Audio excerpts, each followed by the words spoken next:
This is the moment a high school bully's entire world ended. Not with a bang, but with a single brutal kick. And if you think you know how this story ends, trust me, you have no idea. Stick with me because the reason this video went viral isn't the violence. It's what happened in the 10 seconds that followed. A moment of justice so perfect it will leave you breathless. If you love stories where the underdog fights back in ways you never see coming, you're in the right place. Subscribe and join us because this is one story you'll be telling your friends about. Tooth to the air in the Maple Creek High School auditorium was thick with a cheap cloying perfume of anticipation, bleach, and teenage sweat. It was Friday, June 6, 2025, graduation day. A sea of royal blue caps and gowns rippled under the harsh glare of the stage lights. A monochrome army waiting for their freedom papers. The maroon velvet curtains, slightly frayed at the edges, stood like solemn witnesses. A massive banner strung proudly above the stage declared, Cadre Lot of 2025, in bold white letters. For most, this was the pinnacle of 13 years of work. For 19-year-old Maya Flores, it was a miracle. Maya sat in the third row, her posture so straight it seemed to defy the weight pressing down on her shoulders. Her long, wavy brown hair, usually left free, was tucked meticulously under her graduation cap. Beneath the bulky gown, she wore a simple thrift store dress, but her heart held a ticket to a future no one in her family had ever touched: a full-ride scholarship to Stanford. She was first-generation everything, first-generation American, first-generation to finish high school, first-generation college-bound. Her parents, beaming from the fifth row, with her little brother sandwiched between them, had cried the day the acceptance letter came. They had worked back, breaking jobs in landscaping and housekeeping to give her this shot. Today was for them as much as it was for her. And then there was Kyle. Kyle, the Cannon Jacobs star quarterback, heir to his father's local car dealership, Empire, and the undisputed king of Maple Creek High social jungle. He wore his Letterman jacket over his gown, the oversized blue and yellow B, a blatant symbol of his untouchable status. He was smirking, cracking jokes with his teammates, his arms slung casually around the shoulders of the head cheerleader.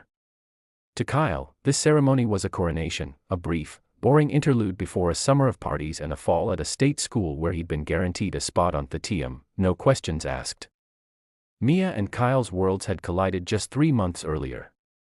When Maya's family had finally settled in Maple Creek, after a series of moves, chasing cheaper rent, she was the new girl, quiet, studious, and utterly invisible to the likes of Kyle. Until she wasn't, it happened in Mr. Davidson's advanced calculus class. Kyle, who floated through school on a combination of charm, athletic prestige, and terrified teachers willing to nudge his grades, had been failing miserably. The final project, a complex problem set, was worth 50% of the grade. Without a passing grade, he'd be off the team and his scholarship offer would vanish. He'd sauntered over to Mia's desk the day it was assigned. "Hey, new girl. I need you to do this for me," he'd said, not a request, but a decree. Mia had looked up from her notebook, her dark eyes calm but unyielding. "No, Kyle, you need to do it yourself. It's not that hard if you pay attention." The air in the classroom had gone stale. No one had out to Kyle Jacobs like that. A slow, ugly red crept up his neck. "You think you're smart? You're nothing. A nobody. Do the project or you'll regret it." She'd simply shaken her head and gone back to her work. That small quiet no was a declaration of war in Kyle's world. The retaliation was swift and brutal. It started small. Whispers in the hall. "Snob, __, think you're better than us." Then it escalated. Her locker was vandalized with cruel slurs. Her textbooks went missing.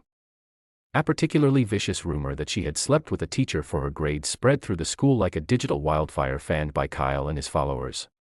Mia endured it. She buried herself in her books in the comforting certainty of equations and historical dates. She cried only at night into her pillow where her parents couldn't hear.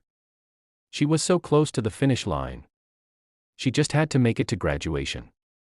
But Kyle wasn't finished. Being ignored was an insult his ego couldn't stomach. Final provocation came yesterday in the cafeteria. He'd accidentally bumped into her, sending her tray of food clattering to the floor, a mess of spaghetti and milk soaking her only good sweater.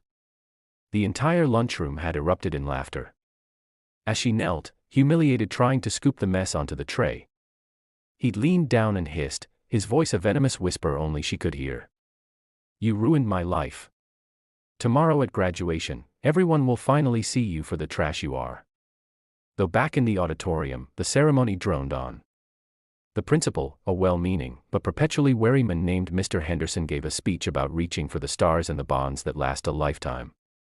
Maya tuned it out, her fingers nervously tracing the embossed letters on her diploma cover. She just had to walk across the stage, shake his hand, and it would be over. Freedom. Kyle, meanwhile, was growing restless. The threat of his failed calculus grade was a reality now. The college coach had called his father last night. The offer was rescinded. His future, the one he believed was his birthright, had evaporated because of her. Because the new girl, the quiet mousy scholarship case, hadn't known her place. The rage, simmering for months, was now a rolling boil inside him. He saw her a few rows ahead, sitting so prim and proper, and he saw everything he'd lost. The moment finally arrived. The band began to play, Pomp and Circumstance. The graduates, a wave of blue, began to rise and form a wobbly line, preparing to process across stage. "And now, the moment you've all been waiting for," the vice principal announced into the microphone, her voice echoing cheerily. "Graduates, please proceed to the stage as your name is called." The line shuffled forward. Parents leaned in, phones raised high, their screens a constellation of tiny lights in the dark auditorium. Ma's row stood as they filed into the aisle. The line compressed. A bottleneck formed near the stage steps. In the chaotic shuffle of bodies and flowing gowns, Maya felt a sharp, deliberate shove from behind. She stumbled forward, her cap slipping sideways, and collided with the person in front of her. Kyle, he whirled around, his face a mask of fainted outrage. "Watch it, Floors. You trying to trip me?" he snarled, his voice loud enough to draw attention. A few nervous titters came from the surrounding graduates. Phones, which had been pointing generally at the stage, now swiveled toward the commotion. "I'm sorry. Someone pushed me." Maya stammered, her face flushing with a heat of instant humiliation. She could feel hundreds of eyes on her. "Yeah, right." Kyle spat, stepping closer, invading her space. The crowd around them fell silent, the festive atmosphere evaporating. "You've had it in for me since day one. You think you're so much better than everyone with your stupid scholarships." "Kyle, stop it. Just leave me alone," she said, her voice trembling but clear. It was the same quiet defiance she'd shown him in calculus class. That waste final straw. The public defiance. The sight of her, scared but still unbroken, shattered the last of his control. His friends were watching. The whole school was watching. "You want me to leave you alone?" he yelled, his voice echoing in the suddenly quiet auditorium. "I'll leave you alone." Time seemed to slow, to stretch, and warp. Later on the dozens of videos that would flood the internet, this moment would be analyzed frame by frame. Maya, seeing the unhinged fury in his eyes, took a half step back, her hands coming up in a futile, instinctive gesture of self-defense. Her mouth opened in a small, silent O of terror. And then Kyle moved.